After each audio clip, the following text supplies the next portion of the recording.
Alhamdulillahi rabbil alamin. Wa bihi nasta'inu ala umurid dunya waddin. Wa ala alihi wa sahbihi ajma'in. Asyhadu an la ilaha illallah wahdahu la syarika lahu wa asyhadu anna Muhammadan abduhu wa rasuluh la nabiyya ba'da. Allahumma shalli ala Muhammad wa ala ali Muhammad amma ba'du. Kaum muslimin yang berbahagia dan dimuliakan Allah Subhanahu wa taala. Alhamdulillah, bersyukur kepada Allah atas semua nikmat yang Allah curahkan kepada kita. Nikmat apapun itu tidak ada yang mubadir. Seluruhnya Allah rancang, seluruhnya Allah desain dengan perencanaan yang matang dan diperuntukkan sebaik-baiknya kepada manusia, sehingga nikmat Allah itu tidak ada yang kurang, tidak ada yang cacat, semuanya sempurna, semuanya cukup untuk kehidupan kita. Nikmat Allah yang mana lagi yang kita dustakan? Ayat itu di surat Rahman Allah berulang-ulang, wa bi ayyi ala'i rabbikuma tukadziban. Nikmat Allah yang mana lagi yang kau dustakan? Apakah kita ada keraguan terhadap nikmat Allah?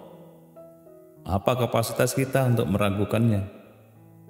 Allah menciptakan diri kita ini dengan bentuk yang sempurna, masih diragukannya? Kalau itu yang terjadi, maka berarti kita kurang bersyukur, kurang berterima kasih. Dan kalau kita tidak bersyukur, tidak berterima kasih, ingat kata Allah, inna adabi lasyadid. Ketahuilah, siksaku, balasanku pedih loh, amat pedih. Hati-hati. Maka terima kasihlah kepada Allah dalam semua kesempatan, dalam setiap waktu. Bangun tidur pagi, alhamdulillahilladzi ahyana ba'da ma'amatana wa ilaihi nusyur. Terima kasih ya Allah. Terima kasih ya Allah yang telah menghidupkan saya setelah mematikan, dan kepadamu, kepada Engkau kami kembali. Kembali dalam ibadah kita, kembali dalam rasa syukur kita, kembali dalam orientasi dan perhatian, serta kembali untuk menunjukkan bahwa hidup ini hanya untuk ibadah kepada Allah. Kaum muslimin yang berbahagia, berbuat baiklah dalam hidup ini, sekecil apapun. Orang yang berbuat baik kepada semua pihak, apa itu sesama manusia, kepada alam sekitar, kepada binatang, kepada tumbuhan, Allah mencintai kita itu. Innallaha yuhibbul muhsinin. Diawali dengan perintah wa ahsinu innallaha yuhibbul muhsinin. Berbuat baiklah, sesungguhnya Allah mencintai orang yang suka berbuat baik itu. Seorang nenek, sekali lagi seorang nenek penjual kue yang dikasih parutan kelapa di atasnya, kemudian dikasih gula yang sudah cair. Jam 5 berangkat dari rumah, jam 9 sudah kembali lagi, sudah laku. Setiap hari begitu, setiap hari begitu. Laris manis, lancar jaya.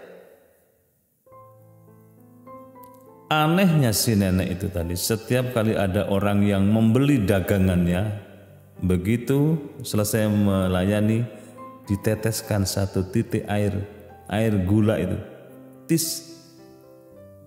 Setiap kali jatuhkan tis di tempat yang berbeda. Apa maksudnya? Inilah pertanyaan anak muda yang memperhatikan tingkah laku aneh si nenek itu. Kemudian dia beranikan diri mendekat dan bertanya, itu apa maksudnya ya Nek? Nenek, setiap kali ada orang beli kemudian gulanya diteteskan di tanah yang tempatnya pindah-pindah, itu apa maksudnya? Oh, enggak ada, kata si nenek. Enggak mungkin ada sesuatu, Nek. Iya ada sebenarnya. Begini, saya ini sudah mendapat rezeki dari Allah sedemikian banyak dan lancar. Setiap pagi menjual, jam 9 sudah pulang dengan rezeki. Saya dapatkan rezeki dari Allah. Saya ingin berbagi, walaupun mampu saya hanya neteskan air gula itu. Bagi saya itu tidak ada artinya apa-apa, tetapi bagi semut yang datang ke situ kemudian merasa bersyukur, berebut ngambil air gula yang membasahi tanah itu kemudian dibawa pulang.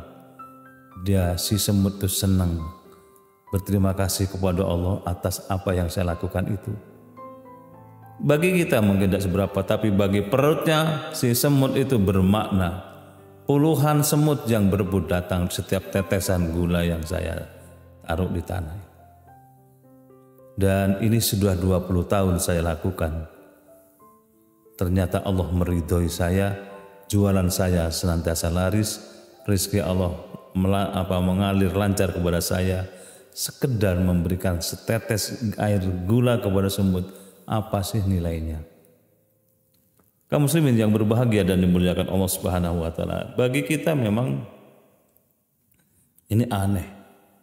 Tetapi memberikan pelajaran yang sangat berharga, berbuat baik kepada siapapun, kepada apapun adalah kemuliaan. Dan bagi kita semua perlu menirunya. Ada orang yang usianya 107 tahun. Salat jamaahnya luar biasa rajinnya. 107 tahun bisa dibayangkan bagaimana kondisi fisiknya.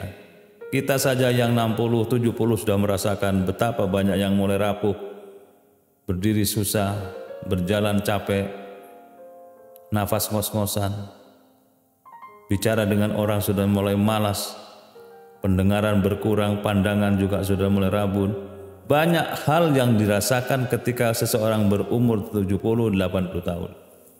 Ini 107 masih mampu naik sepeda ontel, berjalannya masih cepet, berdirinya kemudian dia tegak dalam berdiri itu tanpa mengeluh, tanpa mengaduh. Dan satu ketika saya bertanya, kayak begitu sehat panjenengan dalam usia 107 tahun, apa resepnya? Kakek tadi menjawab, saya mencintai seluruh makhluk Allah. Kepada binatang, kepada tumbuhan. Kalau ada tumbuhan layu, saya carikan air, saya sirami supaya air itu bisa minum dan segar kembali. Kalau ada kucing kelihatannya haus, saya carikan air, kemudian saya berikan untuk minumnya. Dan si kucing itu bisa segar kembali. Begitu selalu saya lakukan dan saya berdoa kepada Allah mudah-mudahan saya diberikan kesehatan dan umur panjang. Ternyata oleh Allah dikabulkan, kata si kakek. Sederhana, iya. Kita harus belajar dari peristiwa-peristiwa kecil ini untuk meraih sesuatu yang besar. Jadi kalau Rasul Muhammad SAW memuji salah seorang sahabat beliau, engkau besok masuk surga itu, kata Rasul, gara-gara kamu suka berbagi kepada makhluk Allah yang lain. Kau suka memeras roti kering kemudian kau taburkan di pojok-pojok rumahmu. Dan si semut datang bergembira, ngambil sebutir demi sebutir kecil, dibawa pulang berterima kasih kepada Allah, dan Allah ridho kepada engkau. Maka besok engkau masuk surga gara-gara perilakumu itu. Ini kebiasaan sederhana tetapi indah dan mulia. Kita perlu, kalau kita tidak mampu melakukan yang besar, kenapa tidak dilakukan yang kecil tapi penuh dengan ketulusan? Kalau kita tidak bisa melakukan sesuatu yang luar biasa, lakukan yang biasa-biasa saja, tetapi bermakna buat kehidupan pihak lain. Kaum muslimin yang berbahagia dan dimuliakan Allah Subhanahu wa taala, seorang nenek datang kepada Rasulullah, "Ya Rasulullah, enak orang kaya itu," kata beliau. "Mereka bisa sholat seperti halnya saya sholat. Mereka bisa puasa seperti halnya saya puasa. Tetapi kami tidak bisa lakukan seperti mereka. Mereka bisa sedekah, kami tidak bisa lakukan karena kami tidak punya sesuatu." Terus apa? Ya, di mana letak keadilan Allah itu? Rasul tersenyum. Di situ letak keadilan Allah. Kamu tidak diberatkan dengan perbuatan-perbuatan yang mereka lakukan karena kamu memang tidak memiliki kemampuan itu. Sehingga kemudian si nenek tadi sudah tidak lagi menuduh Allah sebagai pihak yang tidak adil. Ternyata Allah itu justru letak keadilannya ada di situ. Yang tidak mampu tidak dibebani tugas-tugas. Iya, memang sahabat-sahabat Nabi kalau bersedekah itu memang lintas jumlah. Jumlahnya luar biasa, banyak sekali diberikan kepada Rasulullah. Umar bin Khattab separuh dari kekayaannya diberikan kepada Rasulullah untuk Allah. Umar yang sangat kaya itu memberikan hartanya separuh. Abu Bakar seluruhnya. Si nenek tua itu kemudian datang kepada Rasul membawa sebutir kurma, sebiji kurma diberikan kepada Rasul. Ya Rasulullah, ini sedekah saya. Mana ini, katanya. Rasul kemudian menyatakan, Allah cinta kepada kamu atas sedekahmu yang diberikannya dengan penuh keikhlasan. Tidak lihat jumlah, keikhlasannya. Tetapi kalau kita mampu, ya jumlah dan keikhlasan. Marilah kita melatih diri kita menjadi pribadi yang luar biasa di mata Allah. Dengan cara yang bisa kita lakukan, semaksimal apa yang bisa kita lakukan. Satu ketika Rasul Muhammad SAW bertanya kepada istri beliau, Aisyah, hari ini, pagi ini saya makan apa? Ya Rasulullah, maaf, nggak ada yang bisa dimakan karena saya tidak masak, tidak ada bahan. Apa kata Rasul? Oh ya sudah, saya puasa saja hari ini. Enteng gitu. Dalam kondisi yang minimalis bisa berbuat secara maksimalis. Nggak ada makanan, puasa. Itu kan dari minimalis menjadi maksimalis. Kita kalau tidak mampu bersedekah, maka doakan supaya orang lain mampu bersedekah. Itu juga bagian ikhtiar. Mendoakan orang lain dengan kebaikan, insya Allah akan terpantul juga kepada diri kita. Tetapi jangan jadi orang yang senantiasa menggebu-gebu mencari kekayaan duniawiyah, kemudian lupa haknya Allah. Menggebu-gebu mencari materi, tetapi kemudian lupa waktunya ibadah dilupakan. Seimbangkan antara kepentingan dunia dan kepentingan akhirat.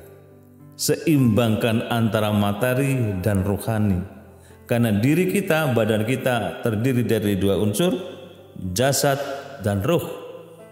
Jasad butuhnya makanan yang enak, penting itu, minuman yang lezat, minuman yang manis, minuman yang menyehatkan, asupan yang cukup bergizi.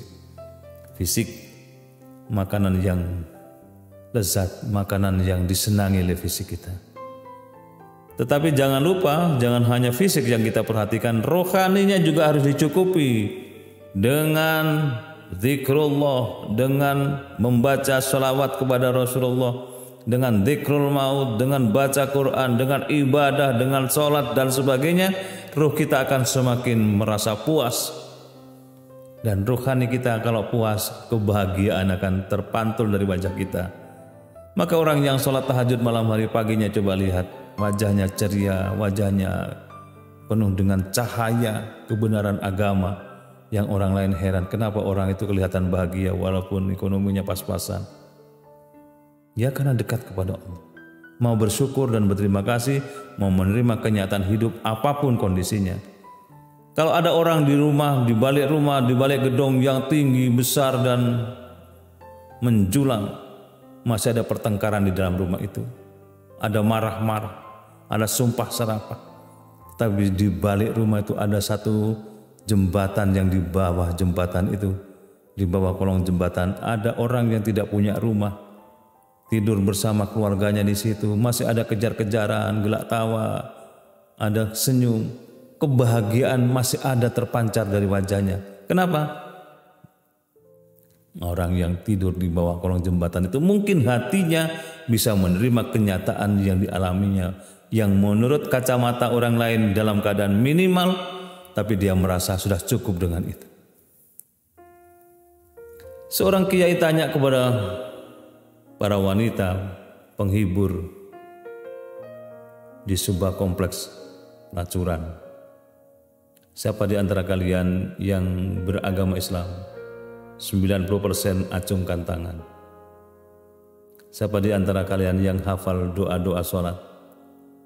tinggal 70%-nya yang acungkan tangan. Siapa di antara kalian yang masih sholat? Tinggal beberapa orang saja. Siapa di antara kalian yang sholat tahajud? 2 orang acungkan tangan. Itu artinya melihat orang lain itu tidak boleh kita hanya melihat secara parsial, melihat dari satu sudut saja. Lihatlah secara holistik, secara menyeluruh, bahwa manusia itu di balik kelemahannya ada keunggulan-keunggulan pribadi, ada kelebihan-kelebihan yang sifatnya rohani, yang orang lain tidak melihatnya. Maka Umar bin Khattab pernah bertanya, apakah kalian kepingin melihat orang yang ahli surga itu? Calon penduduk surga itu, apa kau ingin tahu? Iya ya Umar bin Khattab, itulah orangnya yang ada di pojok jalan itu, yang sedang mengais sampah. Rendah status sosialnya, orang lain menganggap remeh, orang menganggap hina. Kemudian mereka tanya, kenapa ya Umar bin Khattab kau katakan beliau itu calon penghuni surga? Iya, hati orang itu tidak ada syirik kepada orang lain, dia tulus dan ikhlas menerima kenyataan hidup. Dia bersyukur kepada Allah tanpa sibuk mencari kesalahan orang lain. Hidup adalah perjuangan. Hidup harus kita lakukan penuh kesungguhan, dan kita hendaknya menerapkan prinsip hidup seperti itu supaya kita merasakan betapa Allah sangat sayang, sangat cinta kepada kita. Dan yang paling akhir dalam kehidupan kita ini berjuang bagaimana kita bisa menang, bisa beruntung. Hidup yang cuma dalam hitungan puluhan tahun, bisa 80, 90, menjadi pemenang di dunia sekaligus pemenang di akhirat. Salah satu di antara yang bisa kita biasakan supaya kita menjadi pemenang, jangan lupa kebiasaan Nabi kita contoh. Apa kebiasaan Nabi? Nabi tidak pernah melupakan sholat tahajudnya. Ingat, sholat tahajud memuliakan seseorang. Sholat tahajud itu akan mengangkat derajat orang di hadapan Allah, dimuliakan. Bahkan penduduk surga berdoa kepada Allah, mudah-mudahan orang itu yang sedang tahajud besok dikumpulkan dengan kami di sini. Nabi tidak pernah meninggalkan sholat tahajud. Yang kedua, mari kita ikuti seruan tilawah Al-Quran pada malam hari. Ya syukur-syukur kalau sambung pada siang hari kalau kita ada waktu. Yang ketiga, Nabi mengutamakan sholat jamaah. Dan yang keempat, Nabi kalau pagi sholat duha, baru dilanjutkan berbuat baik kepada orang lain. Kemudian berikutnya Nabi takarub kepada Allah, mendekatkan hatinya kepada Allah. Baru yang terakhir mukasyafah, menyatu dengan Allah dalam hidup ini, bahwa kita ini miliknya Allah. Kalau ada masalah, ada kekurangan, ada hal-hal yang mendesak, berikan lagi kepada Allah. Ya Allah, Engkau yang menciptakan aku dan aku kondisinya seperti sekarang, tolong aku ya Allah. Silakan aku dicukupi. Itu doa dari hamba yang fakir, hamba yang tidak punya kekuatan apapun, berserah diri kepada Allah. Itu adalah sebuah hal yang biasa. Kaum muslimin yang berbahagia dan dimuliakan Allah Subhanahu wa taala, marilah kita berjuang dalam hidup ini. Berjuang memerangi hawa nafsu kita masing-masing. Jihadun nafs, karena kadang-kadang kalau kita tidak mau bekerja keras, berjuang melawan nafsu, kita akan kalah. Sebagaimana Rasul ilustrasikan, nafsu itu seperti kuda binal. Kalau yang menunggangi itu ibaratnya jeragan, majikan. Majikannya itu bisa menaklukkan, maka kuda itu akan jinak. Tapi kalau yang majikannya nggak bisa mengendalikannya, kuda itu akan menjadi binal. Dan kita bisa menaklukkan hawa nafsu, maka hawa nafsu itu akan menjadi jinak pada diri kita, sehingga kita dengan mudah melakukan kebaikan-kebaikan di tengah hidup ini. Terima kasih, mudah-mudahan kita senantiasa mendapat pelindungan dari Allah. Selamat berjuang, mudah-mudahan Allah senantiasa meridhai upaya kita. Assalamualaikum warahmatullahi wabarakatuh.